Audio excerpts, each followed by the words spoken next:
Assalamualaikum warahmatullahi wabarakatuh. Perkenalkan, nama saya Maliha, NPM 39 dari Prodi Pendidikan Ekonomi Angkatan 2019A.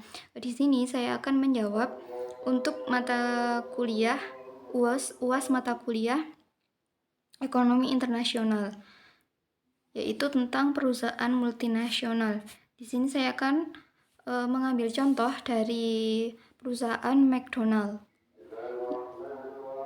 Yang pertama, kita akan membahas tentang profil usaha. Nah, McDonald atau bisa sering kita menyebutnya itu McD adalah rantai restoran terbesar di dunia berdasarkan pendapatannya. Nah, mereka sudah melayani 69 juta pelanggan setiap harinya. Nah, meskipun McDonald terkenal dengan hamburger, burger keju, dan kentang gorengnya, mereka juga menyajikan produk ayam, sarapan, minuman ringan, milkshake, wrap, dan makanan penutup lainnya. Nah, strategi perkembangan yang dilakukan oleh McDonald yaitu mereka lebih memilih dari sisi adaptasi. Nah, mereka memilih sisi adaptasi budaya, bisa dilihat dari setiap negaranya. Nah, yang pertama itu kita bisa lihat dari inovasi produk.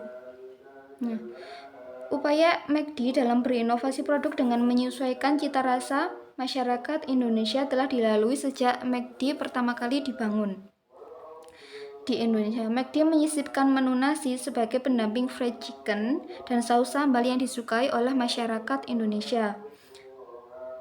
Tidak berhenti di situ, mereka juga menambahkan rasa bumbu sate, rendang, balado pada burger, inovasi ayam geprek atau ayam kremes, juga memasukkan rasa markisa pada soda.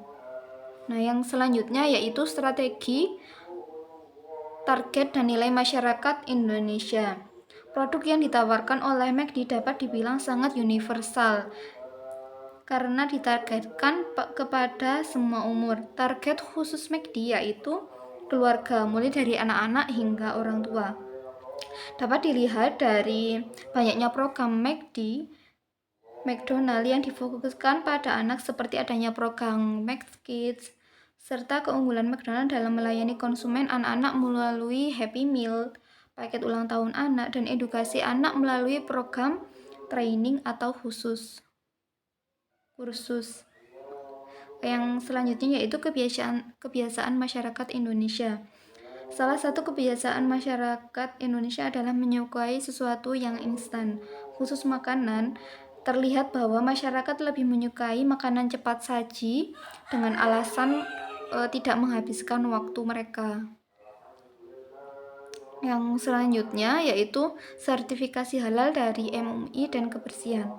Nah, sertifikasi halal dan kebersihan mayoritas agama masyarakat Indonesia adalah Islam yang sangat menjunjung tinggi nilai agama.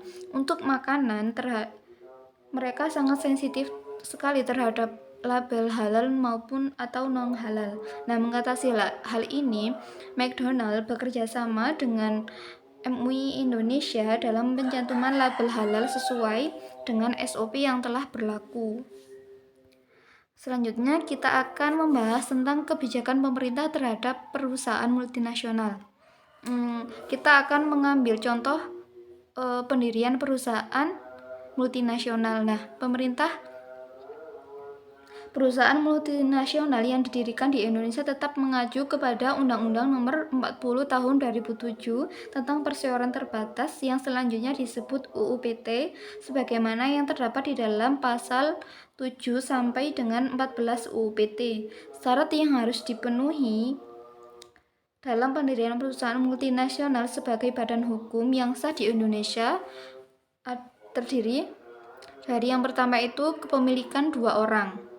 Selanjutnya, orang-orang itu dalam rangka pendirian mengambil langkah-langkah yang penting untuk mewujudkan pendirian tersebut sesuai dengan syarat yang telah ditentukan perundang-undangan.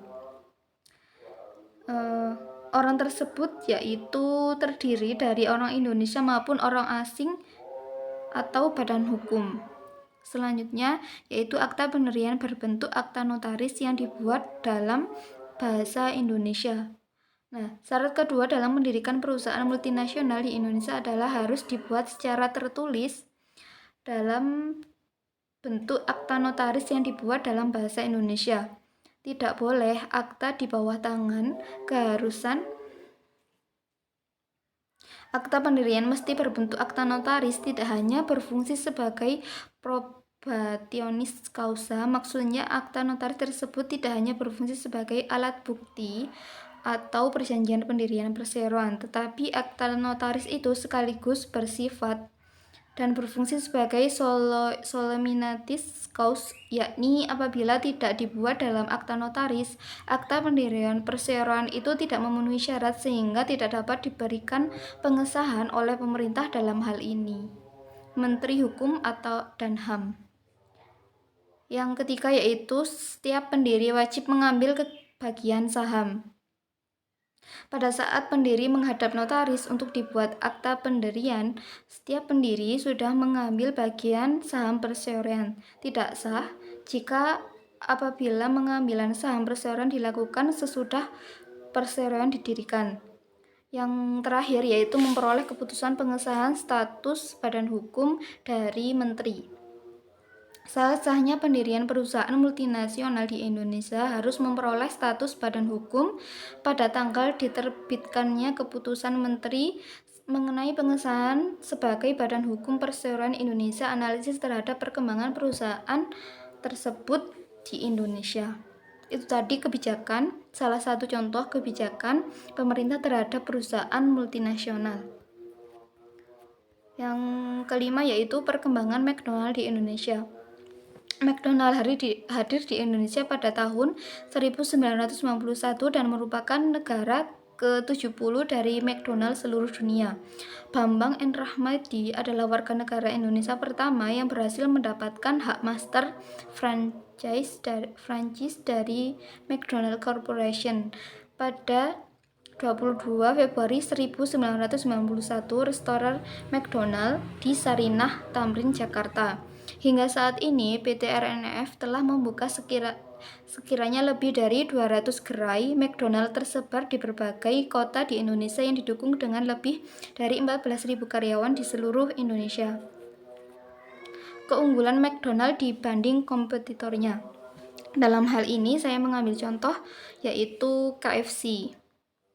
Nah, apa saja keunggulan McDonald dari KFC? Yang pertama itu varian menu yang lebih banyak.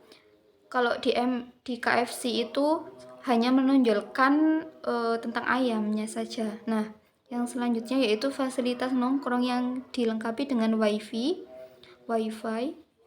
yang mendorong anak muda untuk datang ke McD tersebut. Yang ketiga yaitu menu dessert yang lebih menonjol dan lebih disukai. Yang keempat yaitu kualitas pelayanannya yang baik. Seperti itu dari saya. Terima kasih.